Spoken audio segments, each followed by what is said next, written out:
welcome back to the Compliance Kitchen podcast. Today I want to look at a recent enforcement action from the SEC. Before we get into that, please note that what you hear on Compliance Kitchen is not legal advice and it should not be used as such. So this is back from February, actually, when the SEC issued a press release advising that they charged BlockFi Lending LLC with failing to register the offers and sales of its retail crypto lending product. According to the press release, this was a first of its kind action, and they also charged BlockFi with violating the registration provisions of the Investment Company Act of 1940.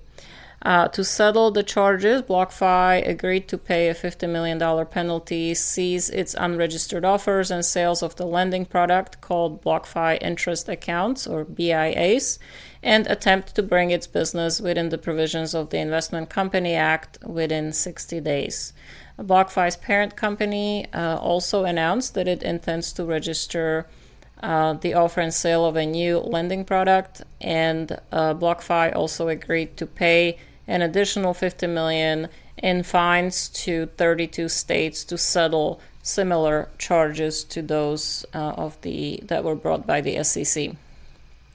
According to the press release and the SEC's order, BlockFi offered and sold BIAs to the public. Through these financial vehicles, investors lent crypto assets to BlockFi in return for the company's promise to provide a variable monthly interest payment. And the order found that the BIAs are securities, and the company therefore was required to register its offers and sales of these vehicles, but failed to do so or to qualify for an exemption from SEC registration. The order also found that BlockFi operated for more than 18 months as an unregistered investment company because it issued securities and also held more than 40% of its total assets, excluding cash, in investment securities. The order also found that BlockFi made false and misleading statements for more than 2 years on its website concerning the level of risk in its loan portfolio and lending activity.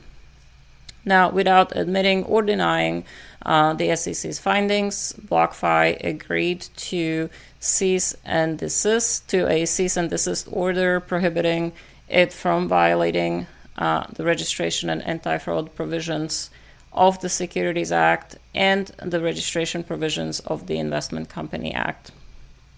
BlockFi also agreed to cease offering or selling the BIAs in the United States.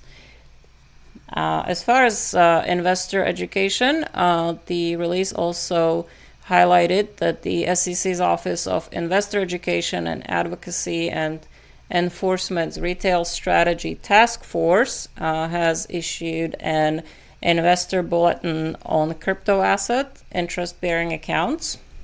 And so this is